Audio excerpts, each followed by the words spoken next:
Alors, vous allez me dire, mais enfin, certains pourraient se dire, mais vous appartenez au même groupe, pourquoi vous avez tant de discussions entre vous sur une ligne de conduite? Si vous êtes dans le même groupe politique, c'est que vous partagez les mêmes valeurs, les valeurs de ce groupe-là, les idées de ce groupe.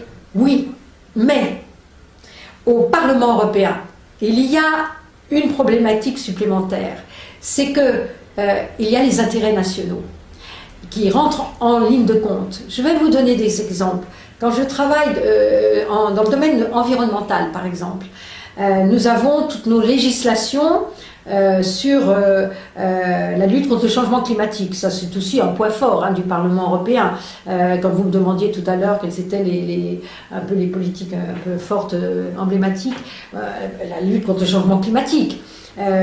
Parce qu'on aimerait bien que les pays tiers s'y mettent aussi et s'engagent comme nous on le fait. Eh bien, dans la lutte contre le changement climatique, nous avons par exemple des directives qui concernent la réduction des émissions de CO2 des véhicules. Grand problème face à nos amis allemands, parce que nous avons nos constructeurs automobiles français et les constructeurs automobiles allemands.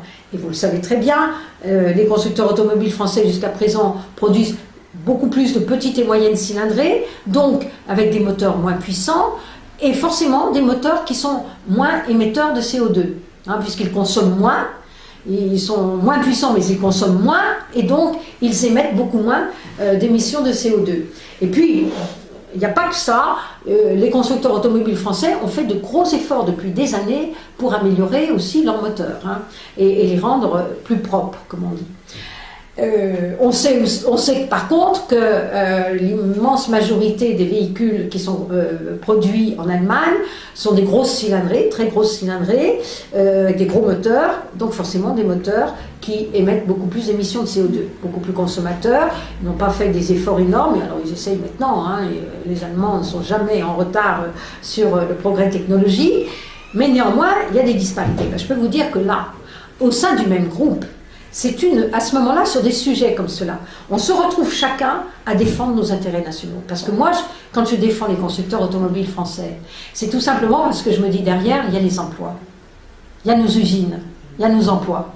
Et que si on ne défend pas ce qu'ils sont capables de faire, les progrès qu'ils ont déjà réalisés par rapport à leurs opposants qui, eux, n'ont pas fait les mêmes efforts dans le même temps et qui, de ce fait, disent « Ah non, mais nous, il faut nous protéger, nous, on a des gros cylindrés, non, on ne doit pas être traité de la même manière, etc. » Et Mme Merkel est très forte pour ça, pour, au sein du Conseil, défendre ces constructeurs automobiles allemands.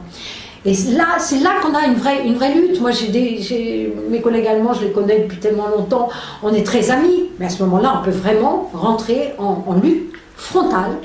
Et moi, je vous le dis, c'est parce que derrière, il y a tous les enjeux économiques et tous les enjeux de l'emploi.